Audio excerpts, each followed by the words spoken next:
connection, and opportunity. All in one place. Come join the community. So text it now, don't wait in line. Fight for life. 949-292-905. That's 949-292-905.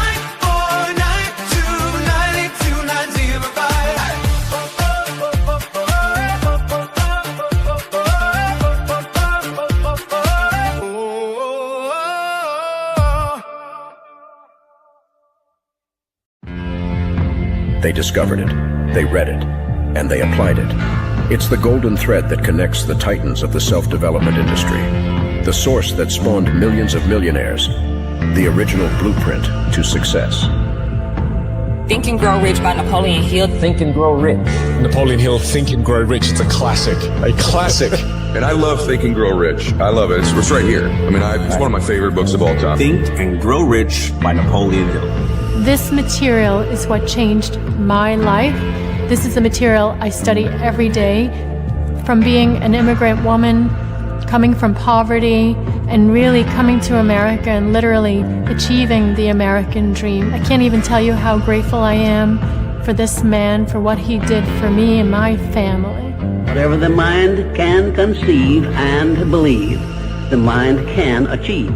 People don't realize is that when we let our ego get in our way, ego is the loss, the fear of loss. So need to be right, the need to be offended, the need to be hurt, fearful. When that trajectory changes, what happens is you continually go the wrong way. So my job as a coach is to say, let's get into the enjoyment of the direct pursuit of my potential. Right? And so when the light went on, it was not about the potential of making money and being an entrepreneur, which is one of my specialties. And I said to him, look, this is an opportunity now to show how great you really are. We can't let the outside voices, right, determine our success. The happiness that we have comes within. Why are you going to give that control to somebody else? Thoughts become things. And I always wonder, why did no one teach us this? Why did we not learn this in school?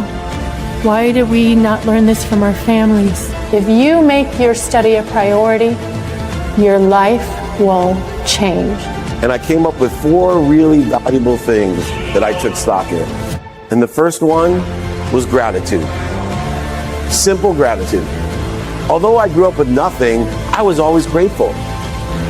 Throughout the whole process of consistently, persistently pursuing my potential, I was grateful. It made my past better, my present brighter, and my future even brighter than that. In fact, I tell people all the time, if you want to change your life, change your employee's life, your family life, it's very simple. 2 words, say thank you.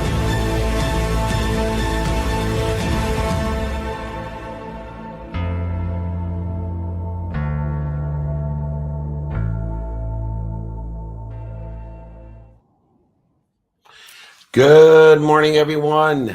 And thank you, Blaine Bartlett at blainebartlett.com for waking up early on the West Coast. We're rocking and rolling in Louisville, Kentucky, and had a great day yesterday sharing a stage with the amazing Nick Saban. And it's amazing to be so close to such an incredible leader. And for so many years, the most winningest coach in the NCAA history. Kind of like Blaine Bartlett when it comes to mentoring, coaching, and teaching. He moves those possibilities into reality for thousands of people as well. Blaine Bartlett, thank you for joining us. Hey, flattery will get you everywhere, and it's a pleasure to be here. Well, thanks for waking up early. I'm going to run through briefly where we're going to be. We are in Kentucky today. We'll be off to not Kilimanjaro. What's the name of it? Kalamazoo, Michigan. And then San Diego via Chicago.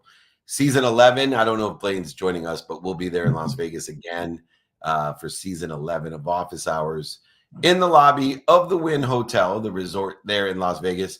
Back to Chicago, Newport Beach with Tim Story, Marie Diamond, Jay Abraham, John Coyle, Blaine Bartlett's always invited but not obligated.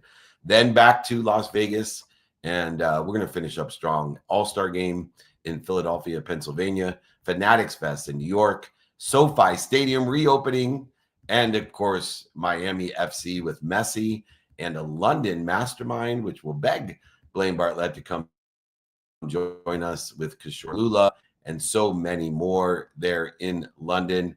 That's how you get to 200 cities a year. We're rocking and rolling. That includes interviews, speeches, holding court, meetups, VIP dinners for Unstoppable, our charity. So many things going on to make a lot of money, help a lot of people, and have a lot of fun. If you want to be invited like Blaine, not obligated, it's easy to join our community to get invited or at least stay informed what city we're going to be in.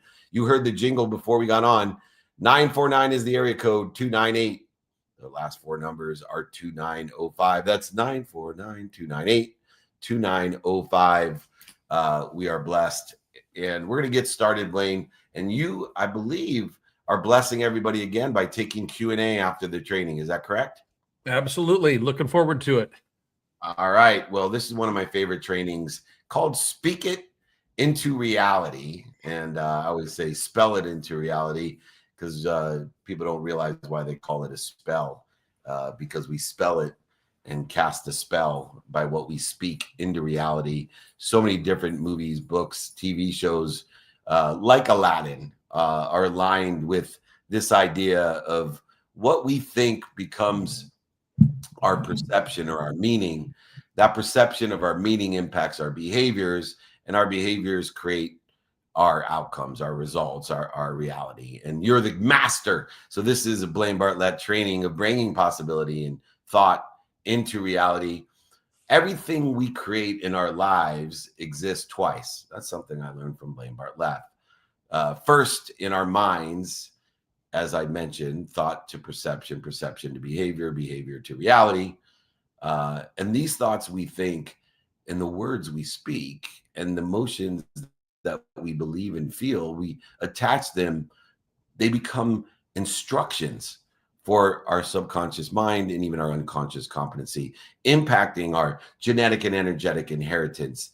We've all seen people who continually speak about the obstacles, the voids, the shortages, the limitations, and the problems. And somehow those challenges continue to grow. We also have seen people who speak with faith, possibility, and purpose, where opportunities seem to appear everywhere they go. We don't simply experience reality, we actually create it.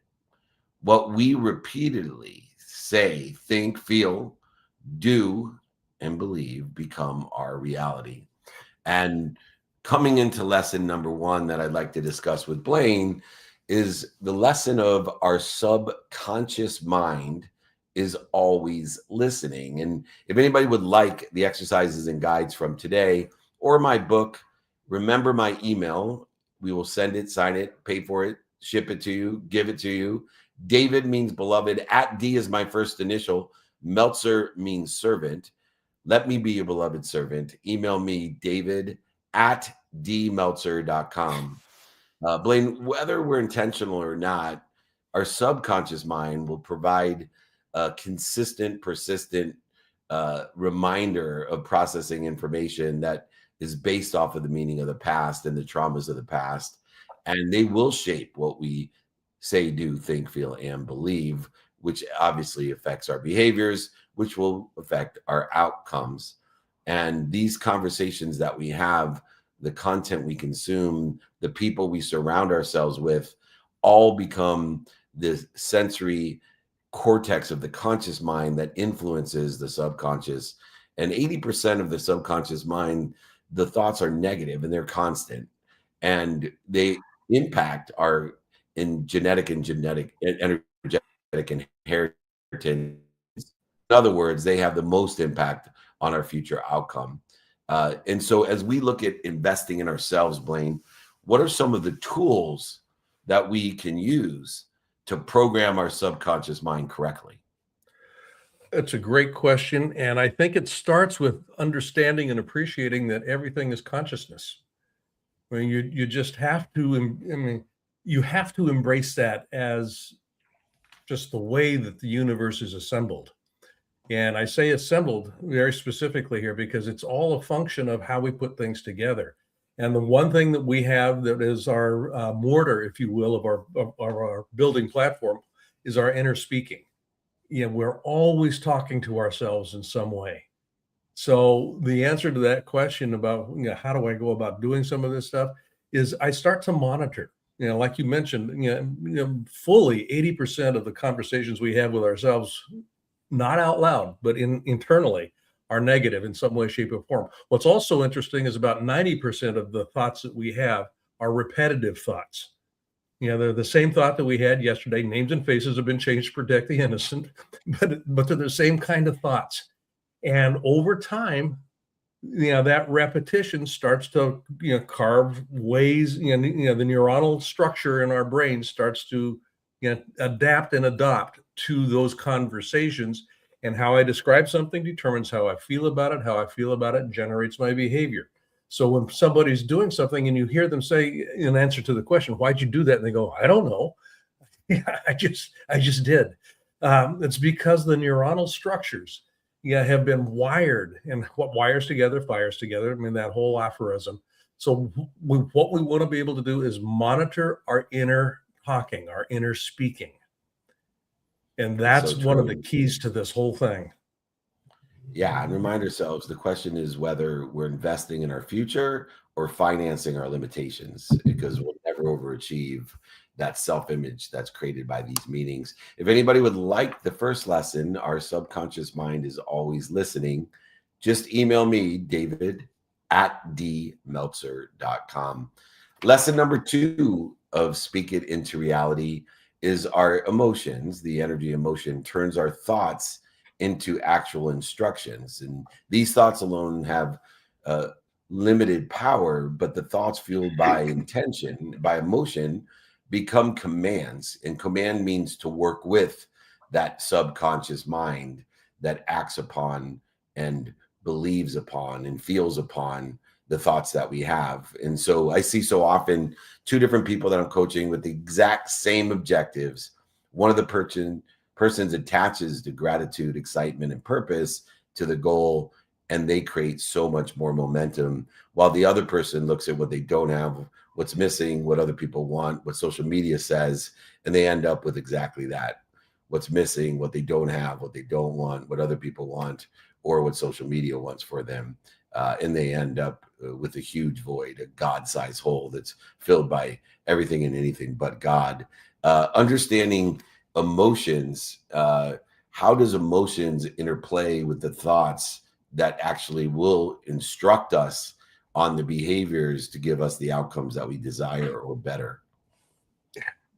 Again, I love these questions. I love this teaching platform. Napoleon was brilliant with some of this stuff.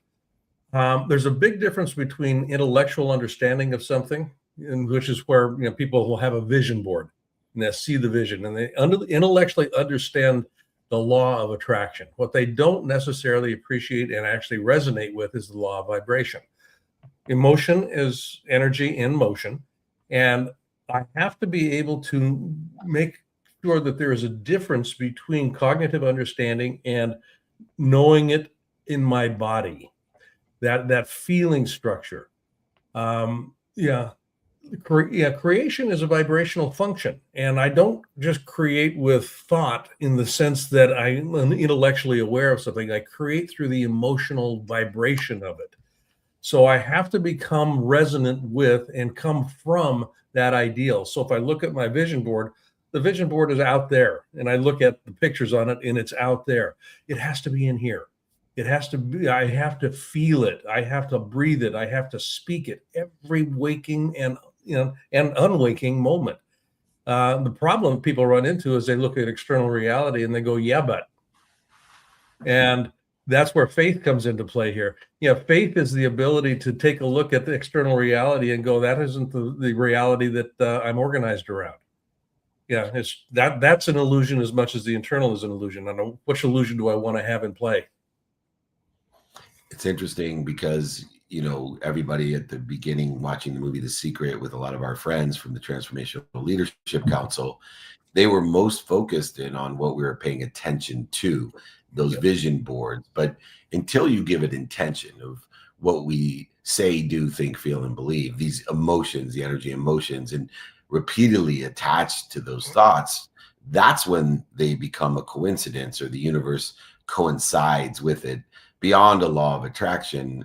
To me, it's the law of coinciding, connecting our goals with gratitude and inspiration, focusing on service and impact, and generating an elevated intention before taking that action.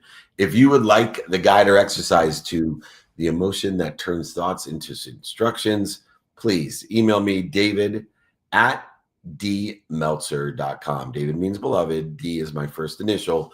Meltzer means servant. Let me be your beloved servant. David at dmeltzer.com. The third lesson, Blaine, that we're going to discuss today under Speak It Into Reality is this idea of intention and attention. What we focus on expands. So our subconscious mind and our unconscious competency working continuously without our conscious mind as either a witness or not, as a participant or not, or as a immersed entity or not. Our subconscious mind and the unconscious competency that corresponds to it, they respond to what we focus in on and dominate with in our focus. It cannot, the subconscious, not only distinguish between what we want and what we fear, it has no morality. It simply magnifies what receives our intention and attention.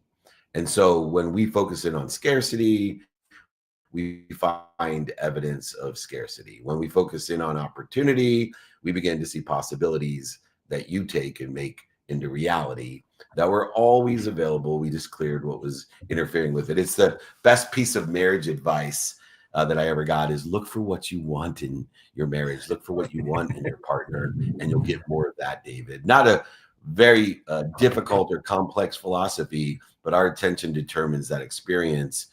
Why do we find what we look for? You are the master of possibilities into reality. How does the monetization and materialization of focus happen? Simply by repetitively giving and magnifying and paying attention to things. I mean, the short answer on that is imagining creates reality. You mentioned this right at the very beginning. Things are invented two times. One is a thought, and I have an idea. The second is in material form. And it's that imaginal activity. I came across something that Neville Goddard wrote. Events happen because comparatively stable imaginal activity created them. Now, the key on this is comparatively stable imaginal activity, where people get wrapped around the axle and they start getting disillusioned as they're looking and going, well, where's it at? I know I'm imagining it. I can feel it. But it's that inner talking again. It's not here yet.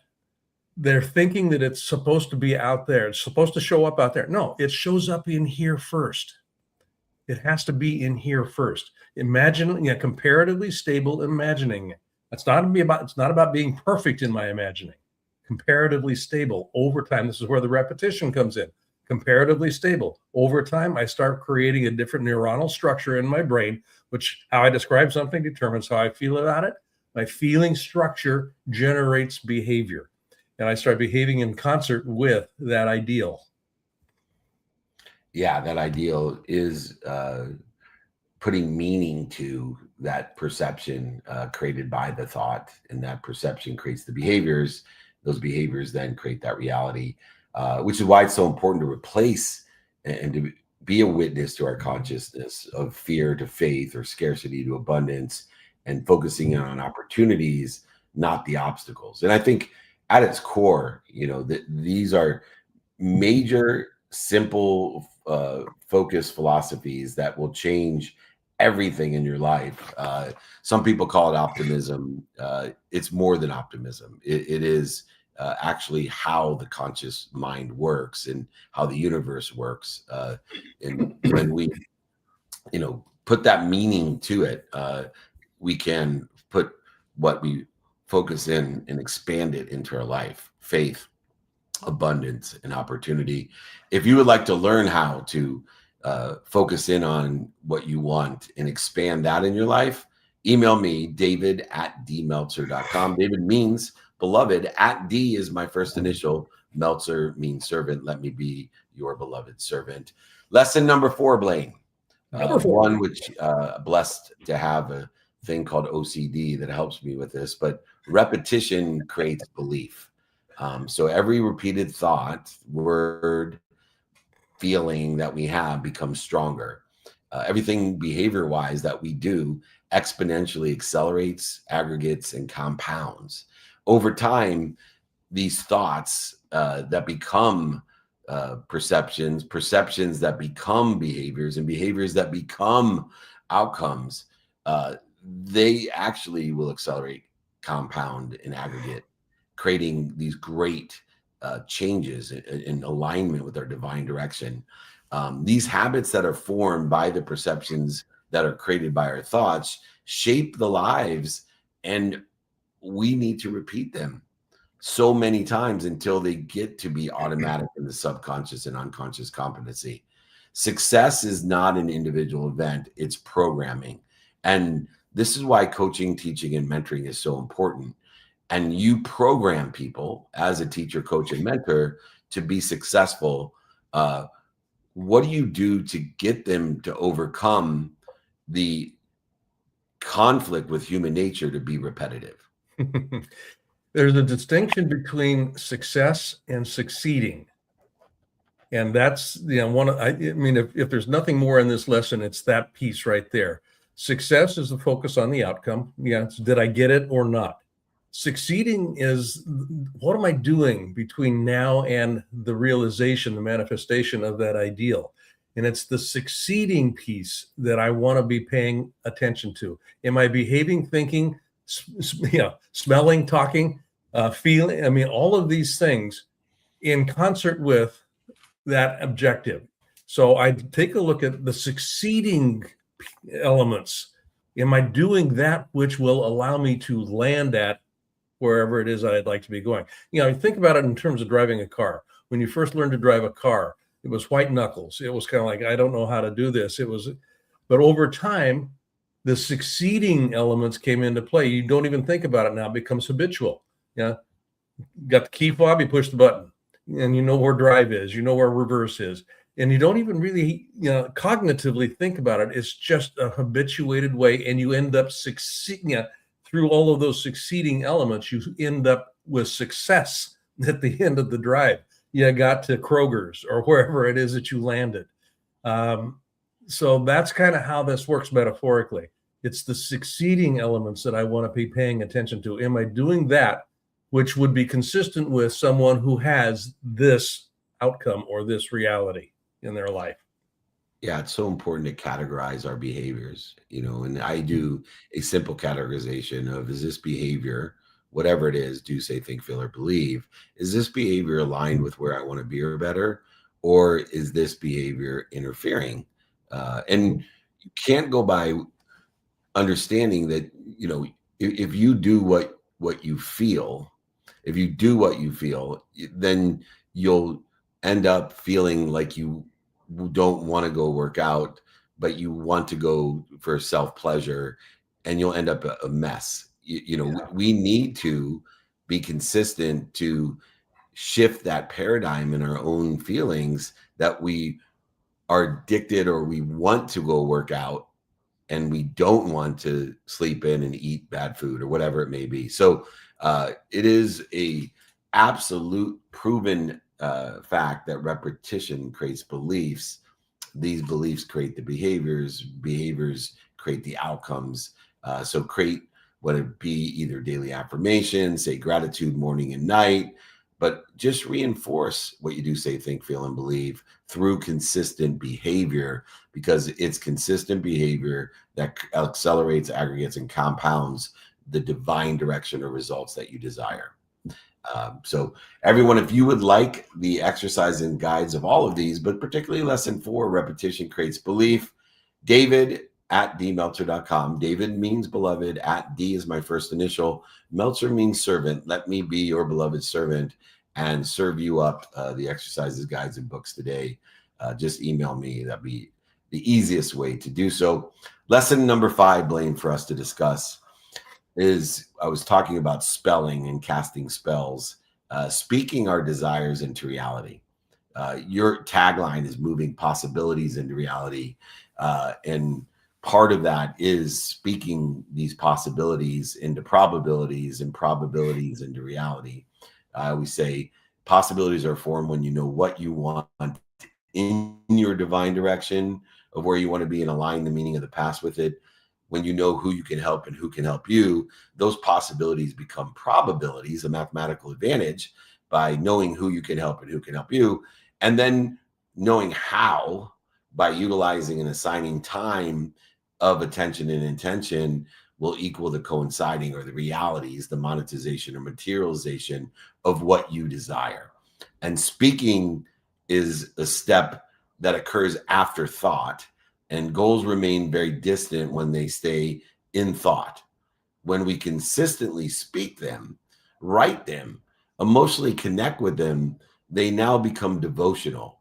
So they're disciplined in a divine direction because we're disciplined in the consistency of speaking into that divine direction. So we transform discipline, which does not get you to where you want to be or better, into devotion, which has a greater statistical success of doing so. So the difference between someone interested in achieving a goal and someone devotional to achieving a goal is the level of consistent conviction that they bring to it.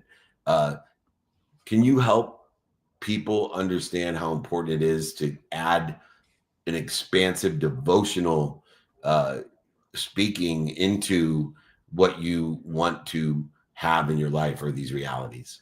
Yeah, this lesson in particular, speaking our desire into reality, um, language creates reality. It also is a reflector of reality.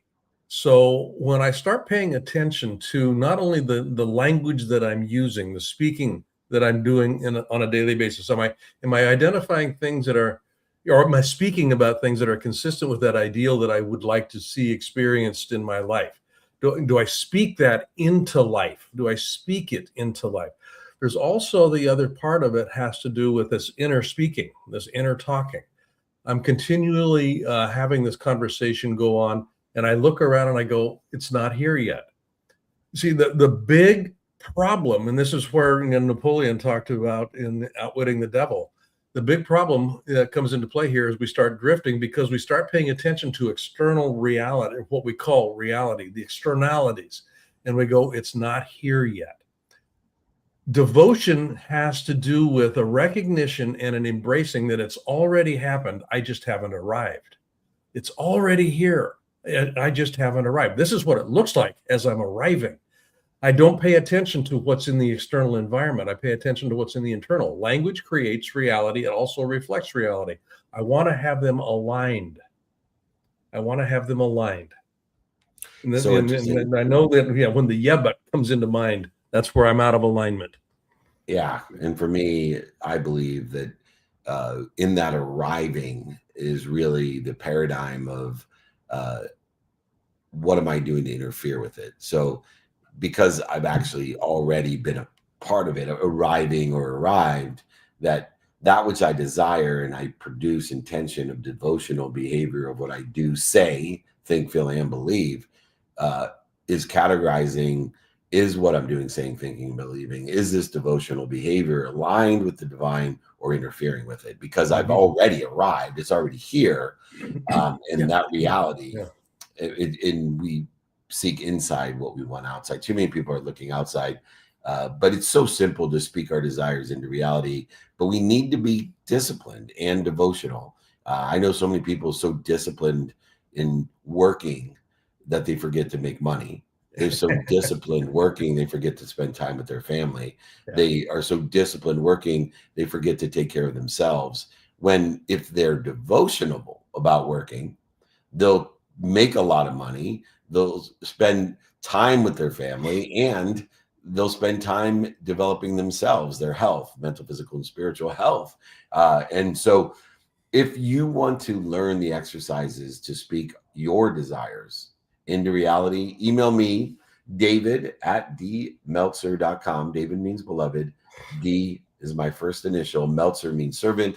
Let me be your beloved servant. Just email me. The final lesson today for Speak It Into Reality, Blaine, is one in which you and I have discussed many different times. It's the combination of wisdom and faith make it real. And wisdom is an action to me. It's far beyond knowledge. Wisdom incorporates, as we learn, knowledge is a commodity today. It's a commodity, and it wasn't when we were young. You had to memorize. Like, people who could be their own AI, could be their own computer, had much more value 50 years ago, 40 years ago, 30 years ago, maybe even 10 years ago. But today, knowledge is a commodity. Anybody can speak into their phone and get knowledge far beyond what any human being could gather, and far greater of speed, by the way, as well. But it doesn't make up for the human experience. And when we combine wisdom and faith that make it real, speaking something into reality doesn't mean waiting for it to happen. Don't sit high on your mom's couch, broke and sick all the time, dreaming about your Ferrari. Faith must be supported by action, by wisdom. And wisdom comes from action. It's the lessons that we learn. And most successful people believe in outcomes before they see the evidence. So they look for what's interfering with it, but they also take consistent, persistent action to devotionally create the evidence that they desire. Faith will create certainty in uncertainty. And certainty creates action, and action creates the results. We need to keep certain promises to do that, Blaine. How can we use faith to help facilitate moving our possibilities into reality? The way that works, at least in my experience, we use the word faith. What we're really organizing around is an internal piece of what matters, what really matters in my life. And so you're talking about, sitting on the back of the couch dreaming about a Ferrari. For the sake of what? Yeah. And I've got to get clear about what matters for this unique expression of consciousness that I represent. What matters to me? So I want to become devoted to that, what matters. And that begins to show up in different forms. You are a master of this in one sense, in the context of literally mastering your calendar, being a student of your calendar. So and this is an example of inner speaking.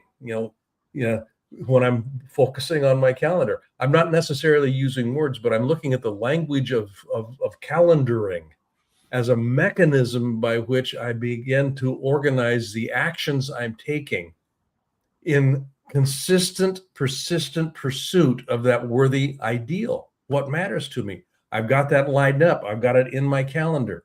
So this isn't magical thinking. It's literally, how do I structure my life to manifest that which I say I want to have? How I describe something determines how I feel about it. How I feel about it generates behavior. Now, part of the difficulty here has to do with at least when we're starting out, how I think about something begins to generate a feeling. So there's a loop. I think about it, I feel about it. I think about it, I feel about it. Pretty soon we start getting the feeling piece, in front of me. I feel about something, so I start thinking about it in a manner that's consistent with my feeling. So I wake up in the morning and I go, God, I don't feel like going to work out. I've lost connection with what matters. And I start letting the feeling run it rather than the inner conversation run it. So good.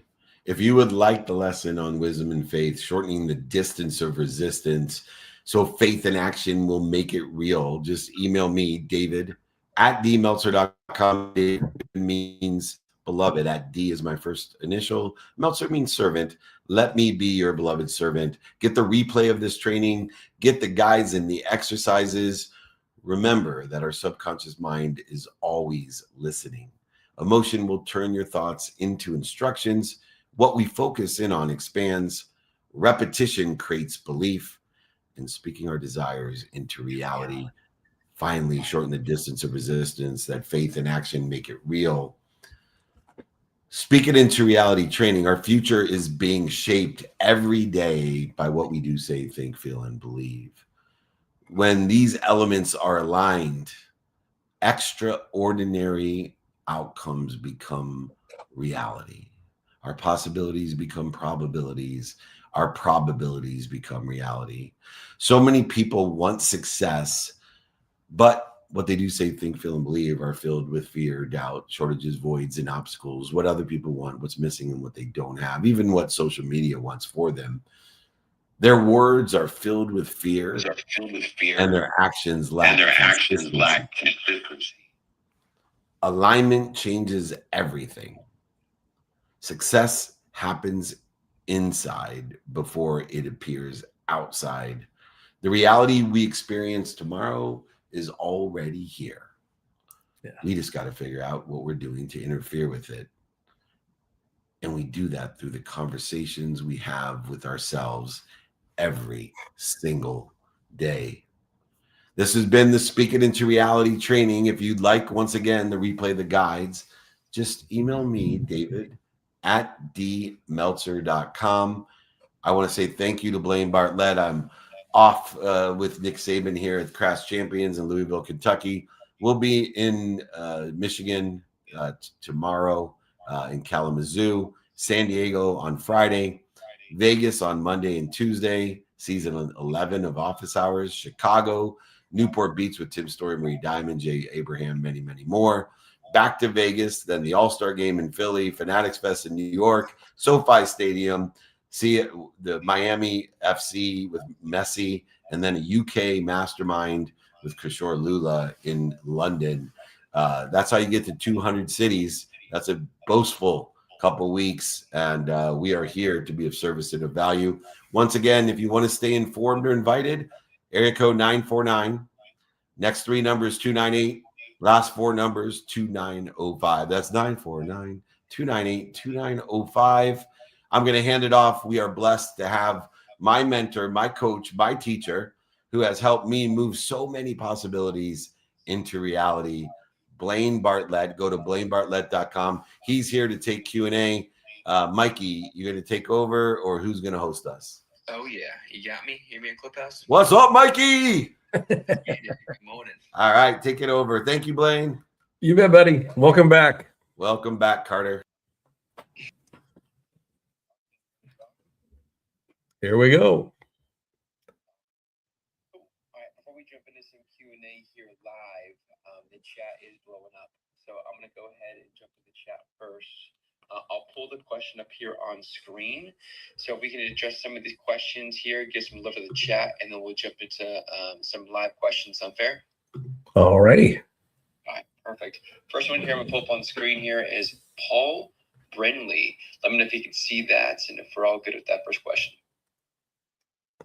Let me see here. Paul, where are you? Paul Brinley. Everyone talks about, talks about taking massive action to achieve your goals. But what do you do when you face massive obstacles or consistent obstacles in a period of time when pursuing your goals?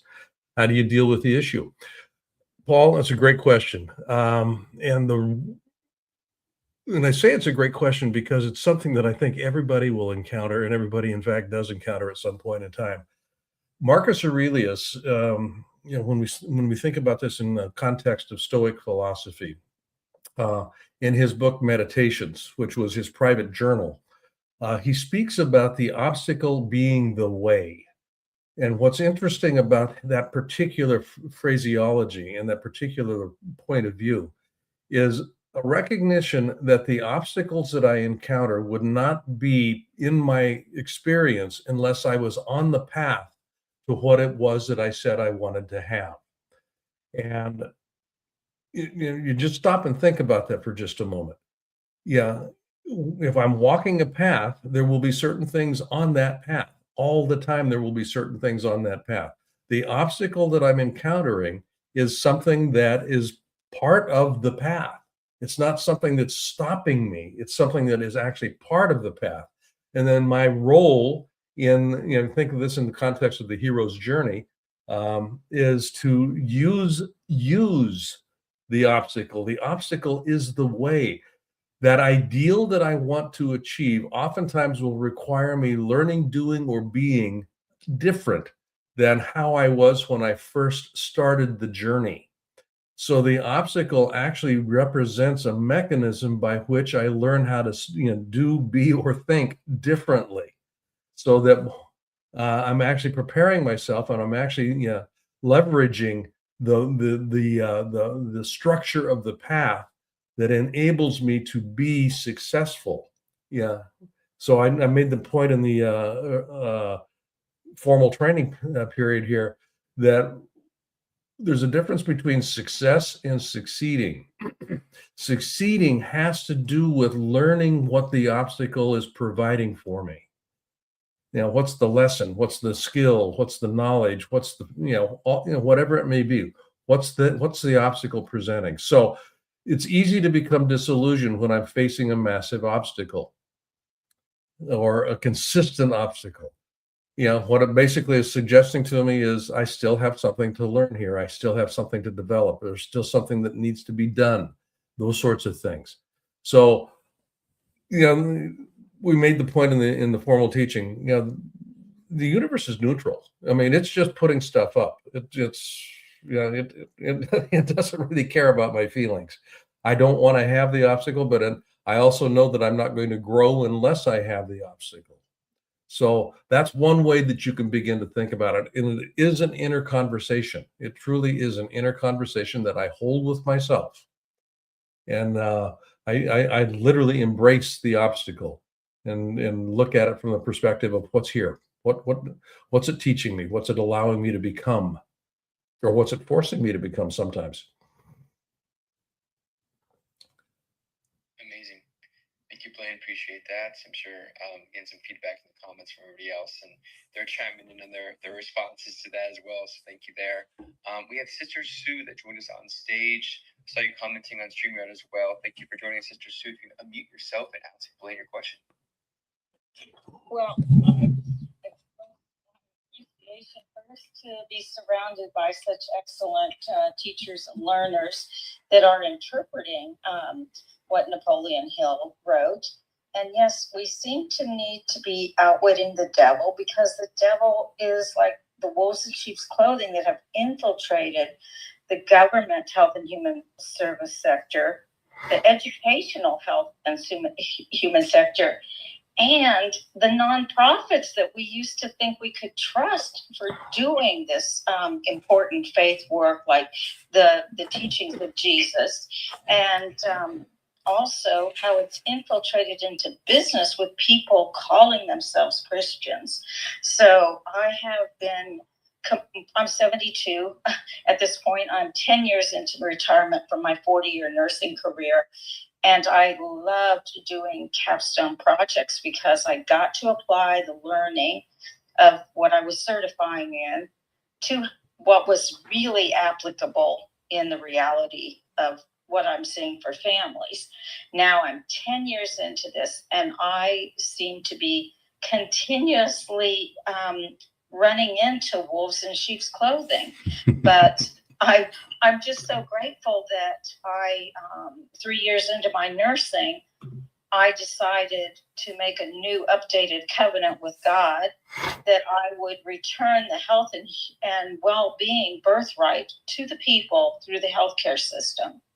And those last words were the bugaboo, because now I'm finding myself, for almost 3 years now, I'm navigating a hostile takeover by people that sugar-coated wolves in sheep's clothing, knew my MO, how I love to work with the military because they know logistics, but I am a Mennonite roots, the pacifist, and I honor that migration for peace and how we raised food and did as much self-sufficiency as we could, but we also shared with all the people around us.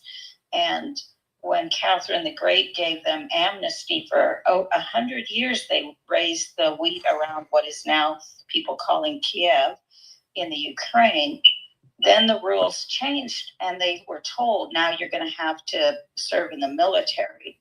So in 1874, that side of my family tree migrated to the U.S.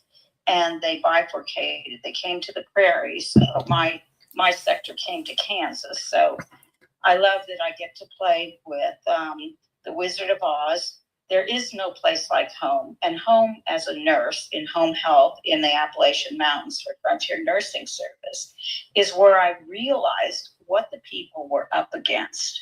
And that happens in any of our home communities, our neighborhoods. And so luckily, both sides of my family, both Puerto Rican Baptist and my Mennonite Kansas father, had that gift of hospitality, sharing, caring, and following the Christian teachings. So here I am at age 72, the matriarch of the Wellness Weaver system, my final keystone to all of my capstones. And I need a lawyer because my lawyer died in 2020. Sue, do you have a specific question with this? I love the story. Yeah. I'm looking for the law firms of people that will stand with me because boy, do I have an amazing story that will return the Wellness Weavers campus, the curriculum, the equitable, scalable system. I mean, I still have been weaving online, so the community exists. And I just need, I was in court 2 days ago and the judge tasked me with, you need to find a lawyer, Helen. And it's like, I know I do. I have incredible data here. And this case actually is on the scale above Erin Brockovich because she dealt with one corporation and chemical contamination. I'm dealing with a contaminated community nursing system that refuses to do holistic wellness for people that want to be well as they navigate out of addictions. So my campus is a safe base. Anywhere where anybody hears my voice, I will give you the framework because like David, my last name is not Meltzer, it is Stuckey Weaver. So I seem to be stuck on this path, which I thoroughly enjoy, and I am weaving bridges. It's constantly been an MO. I'm always creating something with what is available. So my question is, are there any lawyers that hear my voice now that will stand for the social justice that Wellness Weavers, the nonprofit in Kansas, in good standing since 2012, and I found somebody to help me do that legal work in 2012. I'd already been doing it since 2010. So that's my question. Okay. I want to speak that into reality. I'm writing it into reality. And I do believe that the decisions we make in our now are what unfold our future. So absolutely. So this is the kingdom of God ahead of us, and that even the wolves in sheep's clothing have the opportunity to repent and say, yes, we did that because we were under such financial distress, and it involves the military and people that are told, and his father is second generation. Yeah. So Sue, anyway, where can people get in touch with you? Is there an email address? They can connect with me on Clubhouse. They can back channel me a message. I will put into the chat the way that anybody that asks me for money, I say, this is where you can earn money. This is where you can connect. This is where you can be in the Live Well Health and Wellness Cooperative with me, where time exchange is our money. So if I understand correctly, then Sister Sue, you need some assistance in manifesting or coming up with or identifying legal assistance, a firm that can actually work with you in a manner that's consistent with what it is that you're working towards. And you've got quite an audience here. So what specific address can they use to get you information? So if you could put that in the chat, that would be helpful to anybody that is moved to actually address what it is that you're asking. Thank you so much, because they need to be experts in, licensed in Kansas. That's where this right. So that would be part of your vetting process. When people give you suggestions, then you now have something that you can vet and then make some decisions from. So, Absolutely. It involves 6 historic real estate. This campus was formed by Amelia Earhart's grandfather, Alfred Otis, the lawyer that brokered the deal.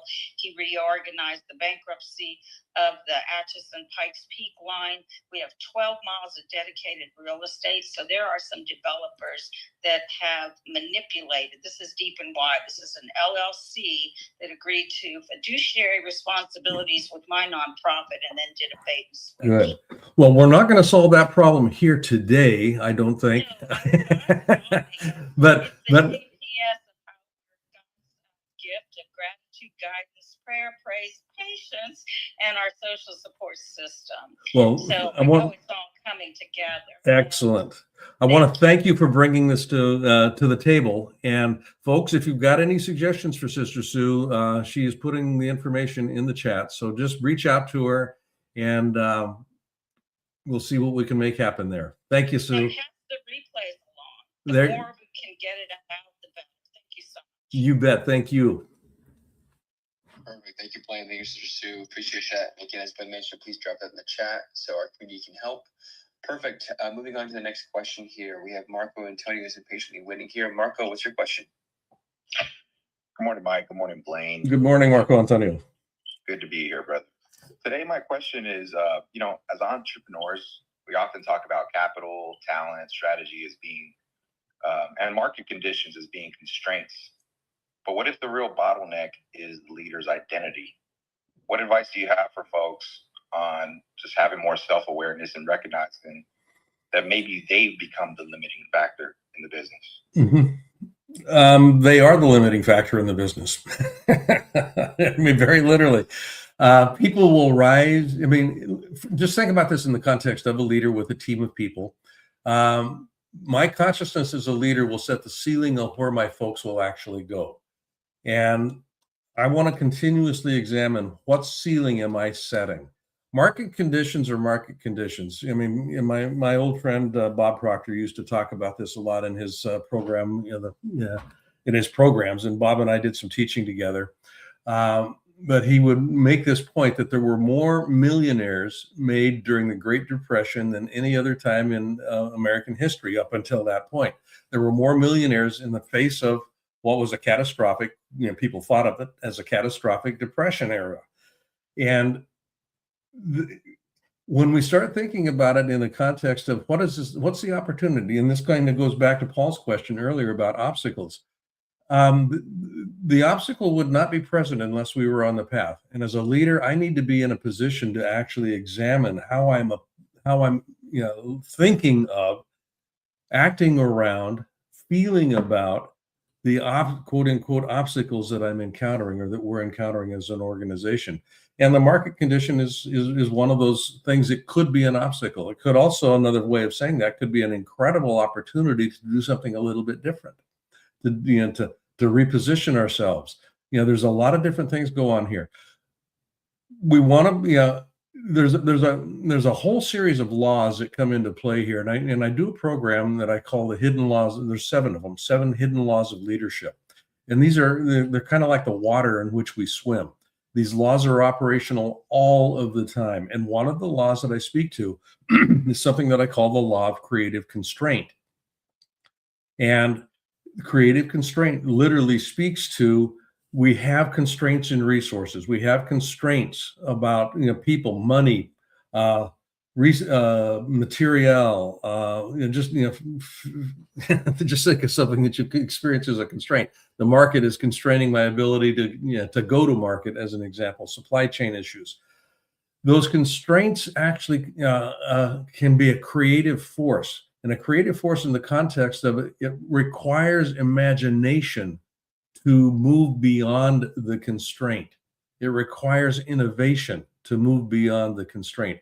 I would not be in a position to be imaginative or creative unless the constraint was actually in place. I mean, the overused metaphor has to do with the pressure that coal actually is under in order to produce a diamond. Yeah, and you're not going to get a diamond out of coal unless you have pressure. The same is true with constraints.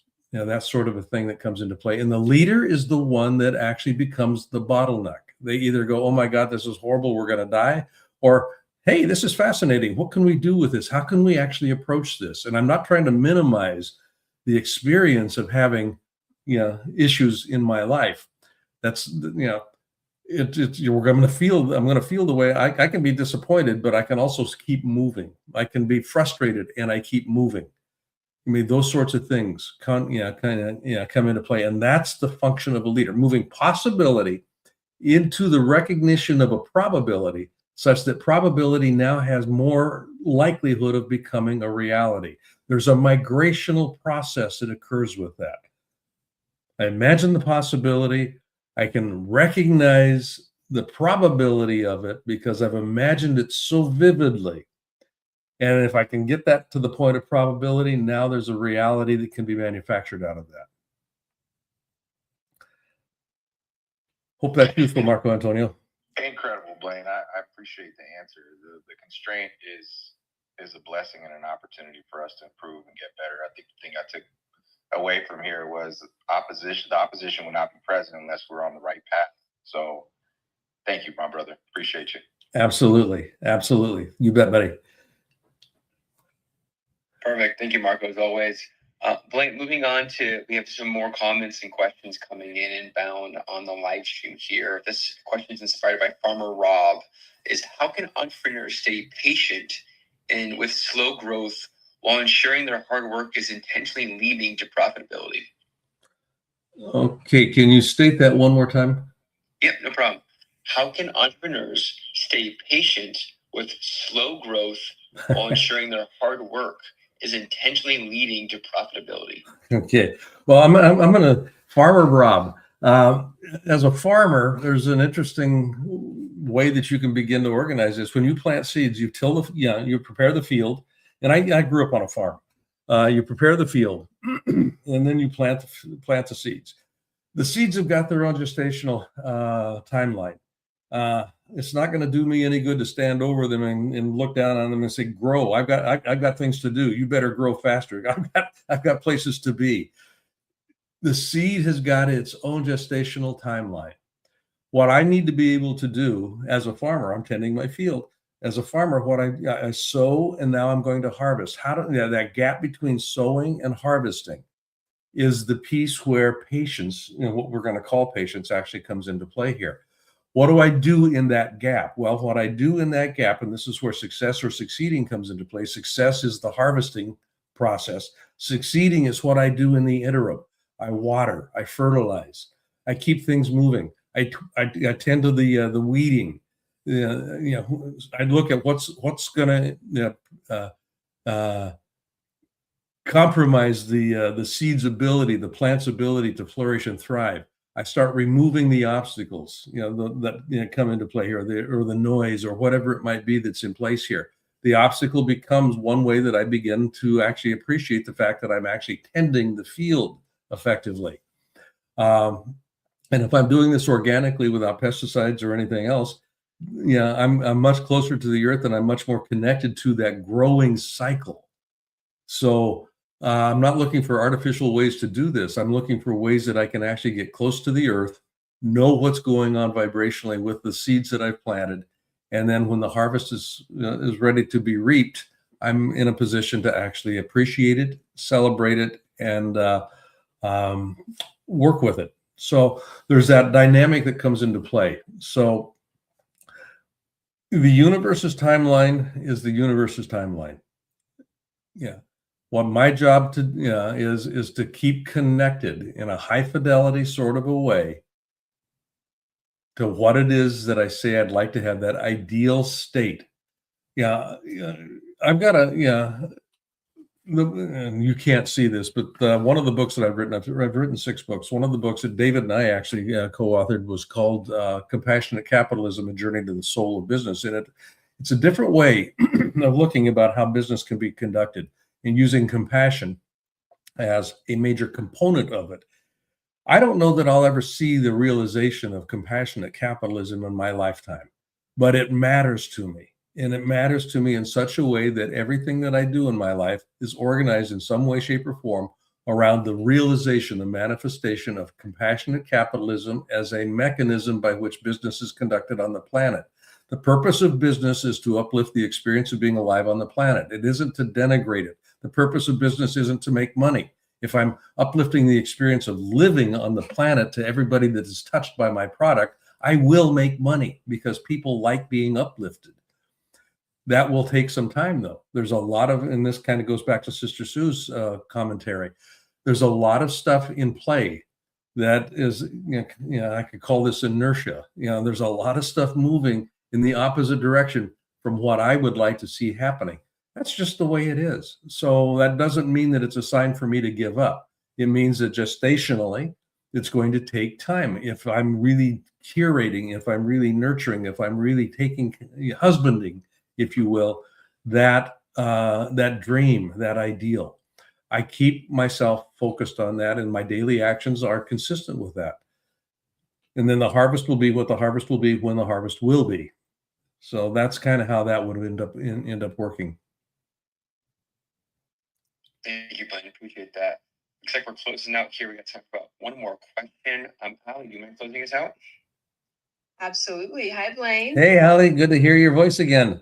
You as well. Always an incredible training with you. A lot of really powerful takeaways and lessons. And my question for you today is, if you could sit down with yourself 30 years ago, just as you were beginning to understand these principles, what's the one truth you would share that would have saved you the most unnecessary struggle, not in learning them, but in embodying them deeply enough that they became a part of who you are and you really saw that transformation phase in your life? Well, I'd have to go back more than 30 years. The one thing that would probably be useful for me to have embodied back in my 20s, and this is part of this answer has to do with recognizing that there are cycles in life and there are just things that I need to go through in order to get to where I can actually appreciate some things.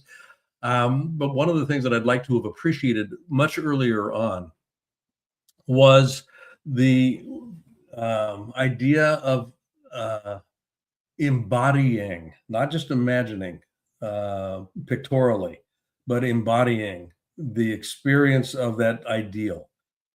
How do I actually go about feeling it into life?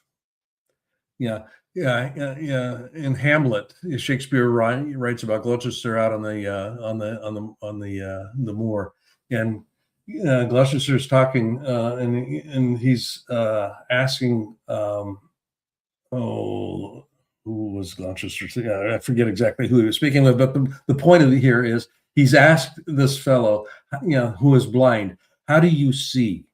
And the fellow who is blind replies, I see feelingly. And that's what I wish I had embodied way back in my 20s. I see feelingly, because it's the emotional dynamic, that creates. It's not just the thought itself. Thought married to emotion is the way that things actually move in the universe. Everything in the universe vibrates. It's in emotions are the vibrational language. This is the emotional, the vibrational language of human beings in the creative mode. Emotions are the vibrational language. I speak it into reality, not just with my words, not just with my thoughts, but with my emotions. So there's a concert that comes into play here. And I am the conductor of that concert. I have basically three instruments that I'm playing with: my thoughts, my feelings, and my actions. I want those three to be in harmony. That's how I would, if I had embodied that much earlier on, it would have been an interesting experience. Beautiful. Thank you so much. Great training today. Thank you, Ali. Amazing, Blaine. It is 6:00 a.m. Pacific Standard Time on the dot. We are warming, as Nick would say if he was moderating this. But I appreciate you as always, Blaine. Please share with the community as always where people can find you, get more content, connect with you. Where can they find you? BlaineBartlett.com is the website, and I'm always on LinkedIn in some way, shape, or form. And you can send me an email if you want to my company, info@avatar-resources.com or bbartlett@avatar-resources.com. There you go. And Gigi's got that up on the screen for those of you that are watching. So that's probably the easiest way to get a hold of me. If you've got a question, I'm very happy to respond. Amazing. Thank you, Blaine. Appreciate you always in the Q&A here for the Napoleon Hill Institute training every Wednesday. Thank you, Gigi, for producing as always. Thank you for those that joined, asked the questions, we're engaged with our community. We appreciate you guys. Thank you so much. Gigi, hit it. Close this out. Thank you so much.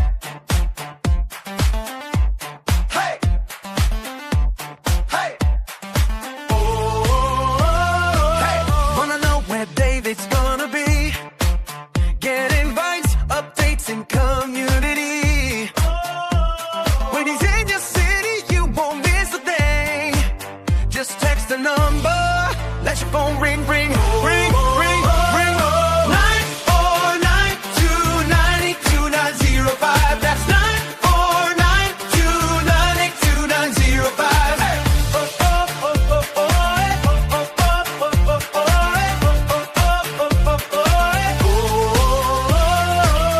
Events, connection, and opportunity, all in one place.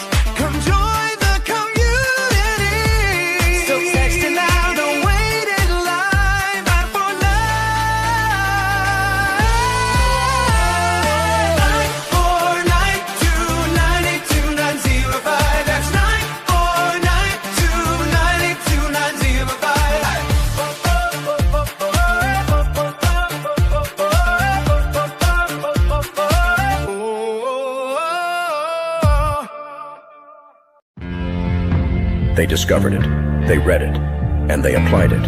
It's the golden thread that connects the titans of the self-development industry, the source that spawned millions of millionaires, the original blueprint to success. Think and Grow Rich by Napoleon Hill. Think and Grow Rich. Napoleon Hill, Think and Grow Rich. It's a classic. A classic. And I love Think and Grow Rich. I love it. It's right here. I mean, it's one of my favorite books of all time. Think and Grow Rich by Napoleon Hill. This material is what changed my life. This is the material I study every day. From being an immigrant woman, coming from poverty, and really coming to America and literally achieving the American dream. I can't even tell you how grateful I am for this man, for what he did for me and my family. Whatever the mind can conceive and believe, the mind can achieve. People don't realize is that when we let our ego get in our way, ego is the loss, the fear of loss. So need to be right, the need to be offended, the need to be hurt, fearful. When that trajectory changes, what happens is you continually go the wrong way. So my job as a coach is to say, let's get into the enjoyment of the direct pursuit of my potential.